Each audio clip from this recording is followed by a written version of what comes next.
Welcome to another exciting and elucidating episode of the Omni Talk Spotlight Series. I'm your host, Chris Walton. And I'm Mezzenga. And we are the founders of Omni Talk, the fast-growing retail media company that focuses on tomorrow's companies today. And we recently went to the Zara store in Madrid and had an incredible experience. Yes, we did. It was by far the best 100%. omni-channel experience we have seen to date. And one of the best technologies that we saw there was the Parcel Robot. So, of course, we had to find out more about it, how it came to be one of the core components of the Zara store. That's right, Anne. And in order to do that, we've brought back the company responsible for that Parcel Robot and its co-founder and head of business development at Cleveron, Indrek Oolup. Indrek, welcome to the show today. Hello, and Chris, thank you for inviting and also for taking the time to really go to Madrid even. Yes, well, we'll take the time to go to Madrid anytime. Indrek, we were really excited when we got there, as we mentioned, because the Cleveron Parcel Robot was really one of the highlights of that experience. But I'd love, before we get started here, for those of our listeners who are meeting you for the first time, can you give us a little bit of background on who Cleveron is and some of the products that your team provides the market? Yeah, of course.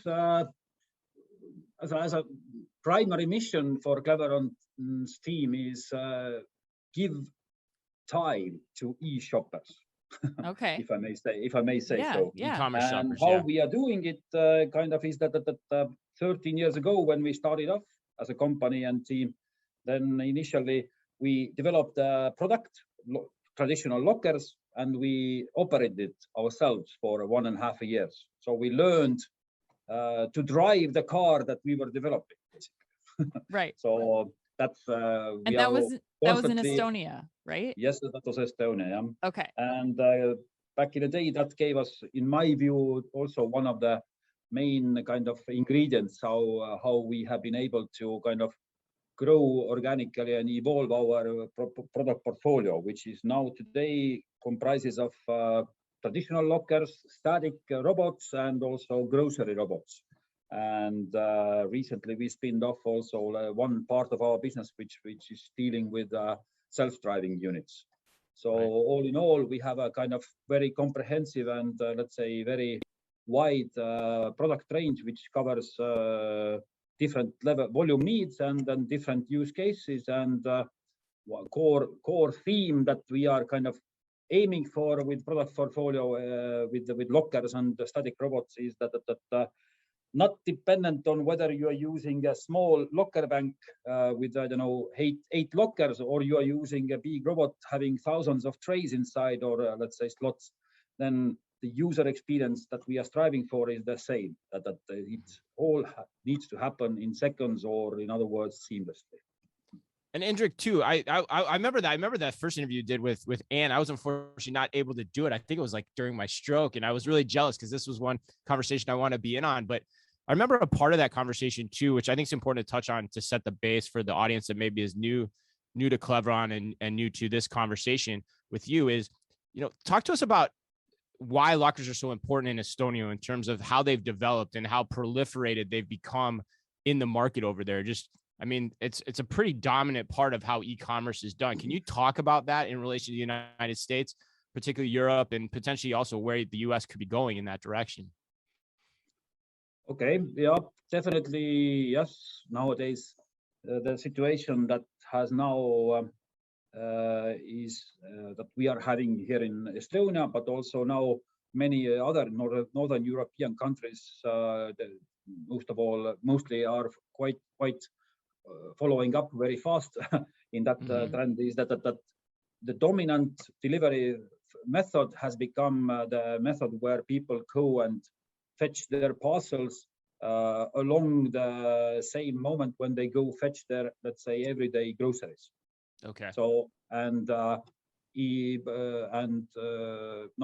many countries still today that same situation exists, but very often also this manual handover over counter still happens. But I think that why really this format in Estonia and in Northern Europe has become now dominant really really clearly dominant versus home delivery possibility is the fact that this pickup option is now carried out by automated solutions, where transaction and happens in seconds. Whereas when it happens over the counter, it takes minutes, if even quite a lot of minutes in case of peak hours. And why also why let's say that why this pickup option is also preferred as a let's say foundation is that people have come used to it. They realize that pickup as an activity is by nature like an auxiliary activity, and if which is attached to the primary activity, which is buying something online. So, and if this auxiliary activity takes too much time, then this reflects bad on the online transaction. Right. But if this auxiliary activity can be done at the same moment when people go anyways to the grocery store, and it can happen in seconds, then they feel that this really also internet shopping can be very comfortable. Not even talking about the possible other, let's say, positive aspects that have coming more and more to the realization of the people's minds is the fact that how it affects in a great positive way the sustainability arguments, like environment, loosening up the traffic jams. There are no courier trucks blocking the roads in suburban areas or urban areas in the tight streets. That this is history in Northern Europe. Right. Coordinated points for delivery makes sense. Well, I think there's something really important about what you said there, Indrek, that became very quickly apparent for Chris and I was, if you're going to do store pickup, it has to be quick and it has to be convenient. If it's this auxiliary activity like you're talking about, you can't be waiting in line behind 3 people. Yeah. You can't be waiting for that one sales associate to go in the back room and dig through all of the bins that they have amongst other things. Right. And I love that about the Parcel Robot. I think it's the 402 you said, the Cleveron 402 that's in the Zara store, because it was so fast. I mean, you go up, you put your parcel like QR code on that scanner, and it was seconds and that package is delivered to me. And I was surprised how many people were using it, but that makes total sense, because the alternative is waiting in that line. Indrek, tell us a little bit about like how you and Zara kind of worked together to develop that concept, or what was it about the 402 that they were like, we have to have this is the better solution? As a product, the 402 has been designed from the start to be a product which can handle very high capacity. And how high a capacity are we talking about, Indrek? Like how high of a capacity is it? Installations that we have today are, for example, a couple of locations where we have installed 2 units of 402s side by side. Oh man! Oh wow! The one in UK has 2 times 1,200, and the same type of location also exists in Chile, Santiago, for example. Okay. So in those countries, in those locations, we have at peak periods like Christmas, or let's say these Black Friday type of periods. Every day we hand over 1,000 plus parcels every day in those locations. Well, I mean, yeah, that was the most amazing aspect to me. And if you haven't seen the video, for those listening, you should watch it. It's on YouTube. It's right on the right when you come to our channel. But you basically scan your barcode and the parcel is like there in like split seconds. And explain the mechanisms by which that works, Indrek, behind the scenes, like, because it's actually part of the architecture of the building too. Mm-hmm. So I'm curious, like, what all was involved in designing that, with Zara, as much as you can tell us, because the store, just opened, I think, in April. So as about to say, was describing earlier, that it's from the start, the goal was set to design a product which can handle high capacity or high volume.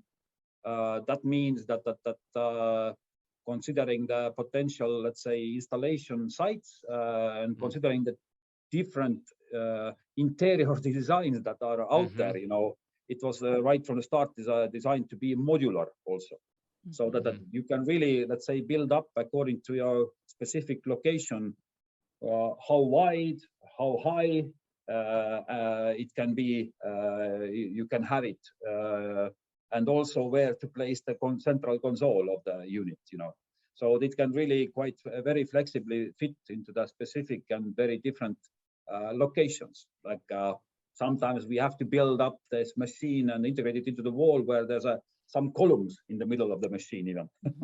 But right. Then so it's quite, let's say, in that sense, very quite complex and specific task also always to work very well in hand with the let's say architects, kind of.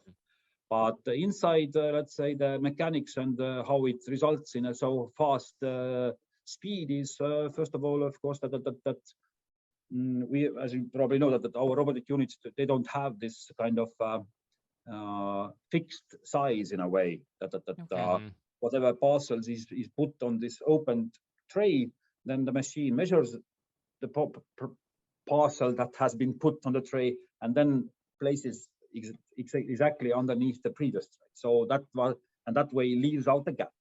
That gives us this efficient room usage. But then if you talk about robotics, then there are huge number of people much wiser to talk about it technically, but core idea is that we have been that's one component definitely which has let's say, into which we have invested a huge amount of time of very wise people, and in combination of software and mechanical engineering, and really have timed out every turn that this robot arm inside makes it, and in which moments it can speed up, in which moments it needs to slow down. So it has been really, every movement has been programmed and tuned out very, very specifically, even considering that from which rack or how far the rack is from the console, and at which moment this robot starts to slow down. So yeah, I mean, it sounds like amazing optimization exercise inside the unit itself in a lot of ways. But I'm curious too, Indrek, like the big thing that struck me was how it was built alongside the back room of the store, in Spain. How important was that in terms of getting this robot to work as efficiently as possible? Like, would you advise other retailers to take a similar approach, look at placing these types of things alongside their back rooms to operate more efficiently? No, definitely. And especially in, let's say that I'm not going to kind of, let's say, focus on the aspects of that like calculating how much the kind of efficiency, different processes that are set to be in which level of efficiency, but mostly main argument in my view would be that the fact that nowadays when you are a brick-and-mortar retailer, then if you are seriously considering to have a, let's say, incorporate the omni-channel strategy into your strategy, then definitely, and expand your kind of sales channels and ways, then definitely kind of incorporating seamless click and collect ability into your store design definitely is a thing that is a must in my view and experience. Yeah, which is really interesting to me too, because going back to what you said in the beginning, like the company had its roots in facilitating pickup at auxiliary locations like grocery stores, which is an element I didn't really know as much until you just said that too. And now it's evolving into this element of facilitating pickup at the actual retailer themselves, not the add-on, but at the retailer themselves. So I think that's a really interesting point of evolution, and the back room proximity being a close, important part of that evolution too. Well, Indrek, tell me a little bit, you covered it, how, it's sensing the size of the packages, but like, what are we talking here in terms of capability? I mean, how big of parcel can you be delivering from this unit?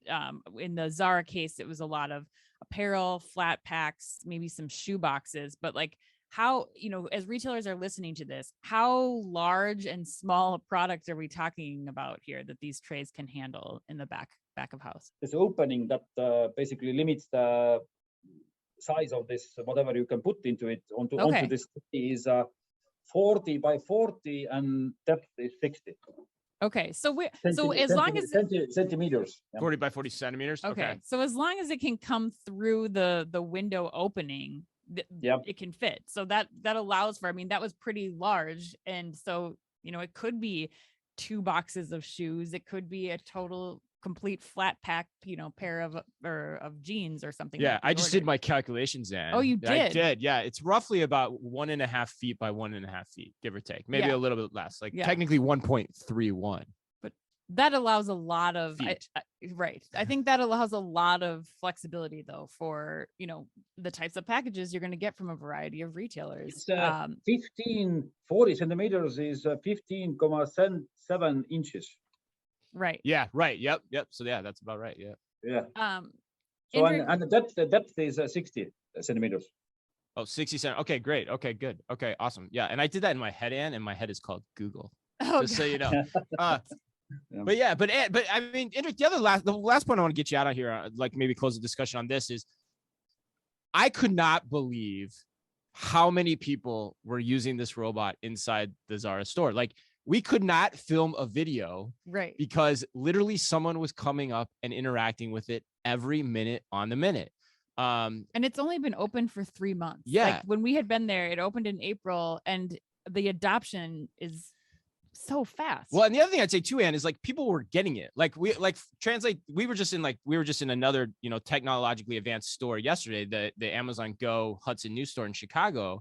And like people were struggling with what to do. Yeah. Like they just couldn't figure it out. It was actually quite hilarious. I wish we had videotaped some of the interactions, but here you had people, all right, I got my phone, scan my barcode, get my package in seconds. I'm out the door. I'm done. Like, what are you seeing? Like from your perspective, how would you gauge adoption at this point? Here at Zara, maybe other places too. Naturally, I would like to take all the glory to Cleveron, just purely having so fast and seamless product. But clearly, but naturally, it's also heavily dependent on, let's say that really usually our customers are really very good at shaping the total offering that they are putting their stores forward to their customers, and really many of our customers are really kind of they're forward thinking, putting a huge efforts and investment in teams and great people to really think through every minute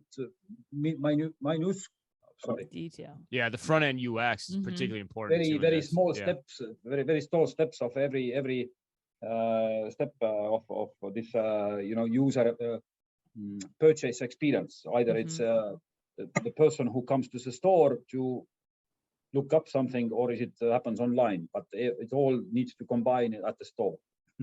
Yeah, that's true. So, I mean, that the Zara app, I think that it's a testament to exactly what you're saying, Indrek, which is they're really thinking through the total omni-channel customer experience. What are all of the things that I might want to do as a Zara shopper in that store? But the Parcel Robot was a pretty great component. Well, yeah, but it all works together. Which is the point of omni-channel retail, which is why we do the show, right? The front end UX is just as important as the back end robot picking your products and giving them to you when you show up and scan that barcode. Right. All right, Indrek, last question for you. What are we going to see from you guys next? Is there going to be a 402 2.0 or, 3.0, 404, 40, like what's coming next from you guys? There are quite, let's say,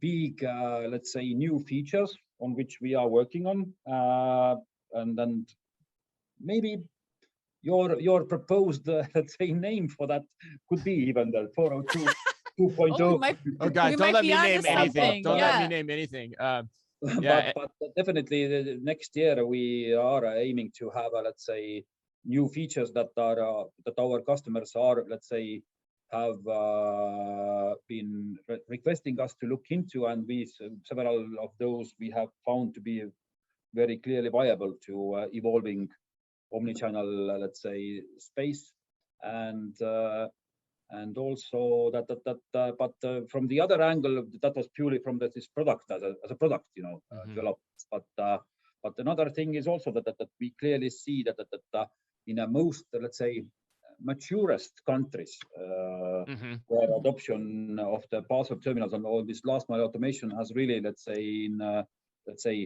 are making the headway, we are seeing that the utilization and the opportunities for which purpose this machine can be used is not only for deliveries.